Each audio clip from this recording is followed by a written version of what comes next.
सुप्रभात विद्यार्थियों, आप सबका स्नातक प्रथम वर्ष संस्कृत की कक्षा में पुनः स्वागत है। हम वृद्धराज आचार्य कृत लघु सिद्धांत कौमुदी का संज्ञा प्रकरण पढ़ रहे हैं और उसमें हमने सर्वप्रथम 14 माहेश्वर सूत्र का अध्ययन किया। उसके पश्चात हलन्त्यम, आदर्शनम लोपः, तस्य लोपः तथा प्रत्याहार विधायक सूत्र आदिरंतेन संहिता का हम अध्ययन कर चुके हैं। आज हम अचों के जो भेद हैं उनसे संबंधित सूत्रों का अध्ययन करने जा रहे हैं। सर्वप्रथम जो सूत्र है वह है उकालो अज्रस्व दीर्घ प्लुतः। आप इस सूत्र को अच्छी तरह से देख लें। इसको लिखने में अशुद्ध ना लिखें। उकालो, उ जो है वह दीर्घ है, उसके बाद अज है अज्रस्व दीर्घ प्लुतः।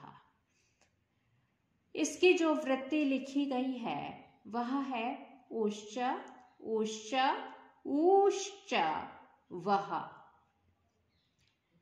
ऊ के जब हम शब्द रूप चलाते हैं तो प्रथमा विभक्ति बहुवचन में वह बनता है और उसी बात को यहाँ पे समझाया गया है। ऊ, फिर ये है ह्रस्व ऊ, उसके बाद दीर्घ ऊ और प्लुत ऊ, ये मिलके क्या बनता है? वह बनता है। वाम काल एव कालो यस्य सो अच क्रमात् ह्रस्व दीर्घ प्लुत संज्ञः स्यात्। यानी एक मात्रिक उकार, द्विमात्रिक उकार तथा त्रिमात्रिक उकार का उच्चारण करने में जो काल अर्थात समय लगता है उतना ही समय जिस यस्य सो अच, जिस अच को, जिस स्वर को उच्चारण करने में लगे उसकी क्रमशः ह्रस्व, दीर्घ और प्लुत संज्ञा स्यात्, यानी प्लुत संज्ञा हो। और वह प्रत्येक यानी ह्रस्व, दीर्घ और प्लुत संज्ञक क्रमशः उदात्त, अनुदात्त और स्वरित के भेद से त्रिधा, 3 प्रकार का होता है। अब हम सूत्र को देखें। इस सूत्र को जब हम अलग करेंगे, संधि विच्छेद करेंगे तो बनेगा उकालः, फिर अच और उसके पश्चात ह्रस्व, दीर्घ, प्लुतः।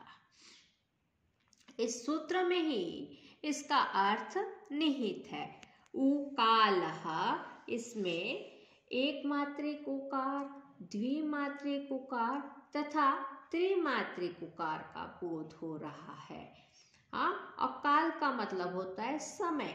ये 3 मात्रिक, ये एक मात्रिक उकार, द्विमात्रिक उकार और त्रिमात्रिक उकार के उच्चारण करने में जितना समय लगता है उतना ही समय अच जो है वह स्वर का बोधक है।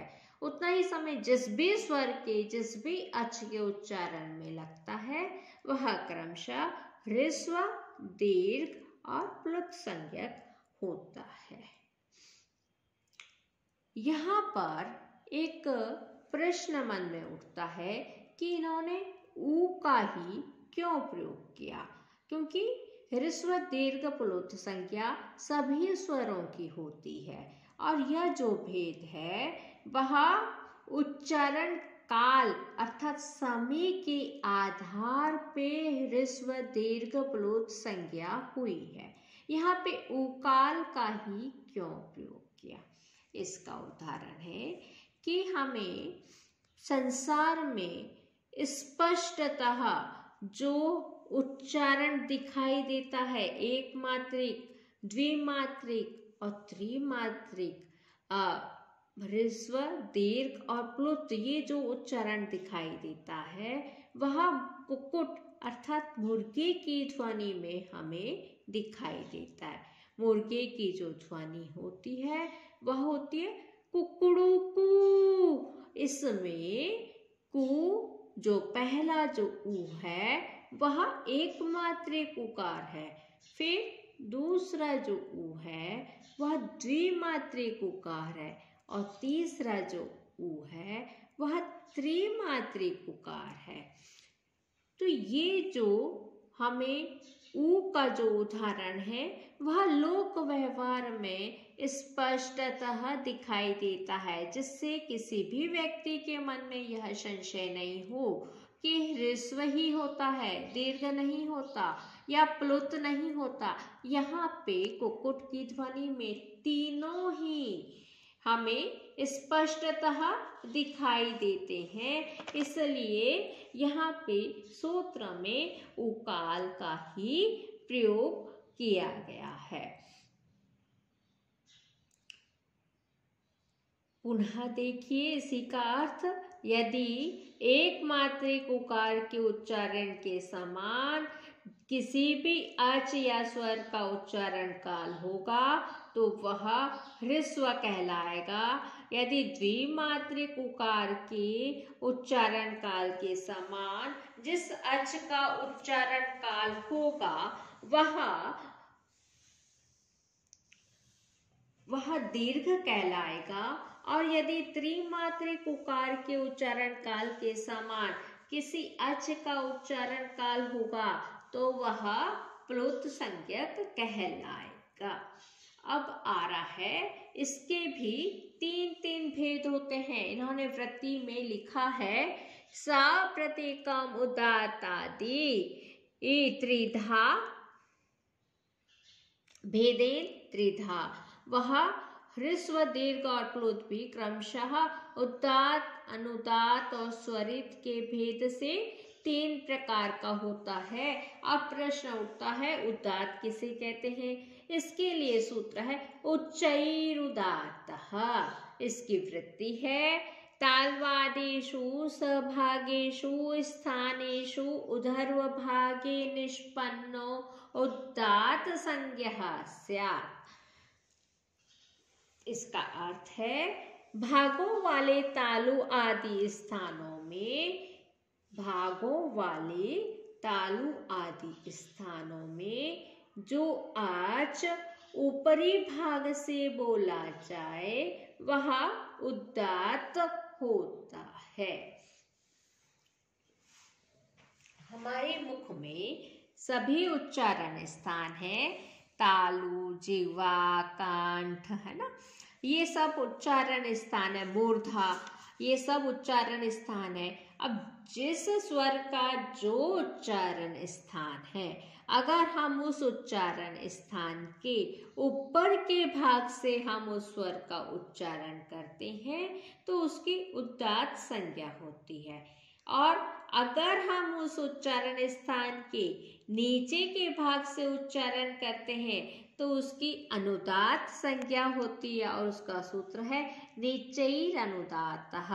और फिर जिस अच का उच्चारण हम उदात्त और अनुदात्त के जहाँ पे मिलन होता है, यानी बीच वाले स्थान से हम उच्चारण करते हैं, उसकी स्वरित संज्ञा होती है। जैसे कि अ का उच्चारण स्थान है कंठ, ये हम कंठ बना रहे हैं, ये है कंठ। अब कंठ जो हमारा उच्चारण स्थान अ का हम अगर उच्चारण यहाँ ऊपर के भाग से करते हैं तो इसकी होगी उदात्त संज्ञा। जहाँ वायु कंठ अ का उच्चारण करने में कंठ के ऊपर के भाग का स्पर्श करती है तो उसकी हम उदात्त संज्ञा करते हैं। जब यह नीचे के भाग से उच्चारण करती है कंठ के निचले हिस्से का वायु संस्पर्श करती है तो उसकी अनुदात्त संज्ञा होती है। और जहाँ पे ये बीच वाले भाग का, जहाँ पे उदात्त के और अनुदात्त के धर्म का सम्मिलन होता है, वहाँ पे बीच वाले हिस्से से जब उच्चारण करती है तो उसकी स्वरित संज्ञा होती है। ऐसे ही सभी जो उच्चारण स्थान है, तालु, मूर्धा इत्यादि जो उच्चारण स्थान है, उसके जब ऊपरी भाग से उच्चारण होगा जिस स्वर का, उसकी उदात्त संज्ञा होगी। जब उच्चारण स्थान के निचले भाग से उच्चारण होगा तो उसकी स्वरित संज्ञा होगी, अनुदात्त संज्ञा होगी। और जहाँ पे जिस वर्ण का, जिस स्वर का उच्चारण बीच वाले भाग से होगा, उसकी स्वरित संज्ञा होगी। अब सूत्र देखिए, उच्चैरुदात्तः अर्थात भागों वाले तालु आदि उच्चारण स्थानों में जो आच ऊपरी भाग से बोला जाए वह उदात्त होता है। अब निचैर अनुदात्तः का अर्थ है भागों वाले तालु आदि स्थानों में जो आच निचले भाग से बोला जाए वह अनुदात्त होता है।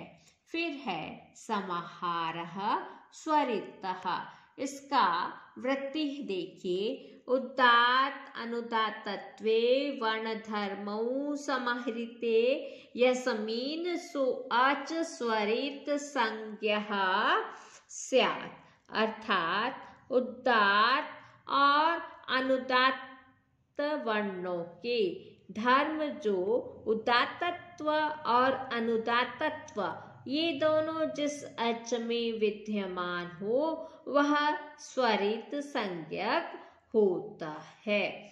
और वह उदात्त, अनुदात्त और स्वरित, यह जो हम हैं 9 प्रकार से भेद हो जाते हैं। ये 9 प्रकार के भेद कैसे हैं? पहले हमने स्वरों के भेद ह्रस्व, दीर्घ और प्लुत किए थे।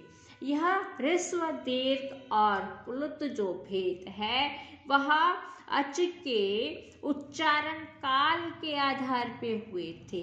उदात्त, अनुदात्त और स्वरित ये तीनों भेद स्थान के आधार पे हुए हैं। तो ये 9 प्रकार का हमारे पास अच आ गया है। ह्रस्व उदात्त, ह्रस्व अनुदात्त, ह्रस्व स्वरित। फिर है दीर्घ उदात्त, दीर्घ अनुदात्त, दीर्घ स्वरित। और फिर आ रहा है 7वां भेद प्लुत उदात्त, 8वां प्लुत अनुदात्त और 9वां प्लुत स्वरित। ये 9 प्रकार के स्वर हुए। और ये जब 9 प्रकार के स नवविधो अपि, वह 9 प्रकार का स्वर भी प्रत्येकम, प्रत्येक स्वर अनुनासिक और अनुनासिक अनुनासिक के भेद से द्विधा 2 प्रकार का होता है। यानी जो स्वर है वह 18 प्रकार के हो जाते हैं। पहला भेद है ह्रस्व उदात्त, ह्रस्व अनुदात्त, ह्रस्व स्वरित, दीर्घ उदात्त, दीर्घ अनुदात्त, दीर्घ स्वरित। और फिर है प्लुत उदात्त, प्लुत अनुदात्त और प्लुत स्वरित। फिर ये जो 9 है वह ये 9 के 9 2 प्रकार के और होते हैं, अनुनासिक और अननुनासिक। इस तरह से जो स्वर हो गए 18 प्रकार के। अब आप इसे स्पष्टतः समझ लीजिए। ह्रस्व, दीर्घ, प्लुत, यह जो हमने अच का भेद किया है वह उच्चारण काल अर्थात समय के आधार पे हुआ है। दूसरा जो भेद उदात्त, अनुदात्त और स्वरित का किया है वह उच्चारण स्थान के आधार पे हुआ है। आज हम यहीं पर समाप्त करते हैं। कल अनुनासिक और अननुनासिक के बारे में अध्ययन करेंगे। सर्वे भवन्तु सुखिनः, सर्वे सन्तु निरामया, सर्वे भद्राणि पश्यन्तु, मा कश्चित् दुःखभाग् भवेत्। ओम शांति शांति शांति।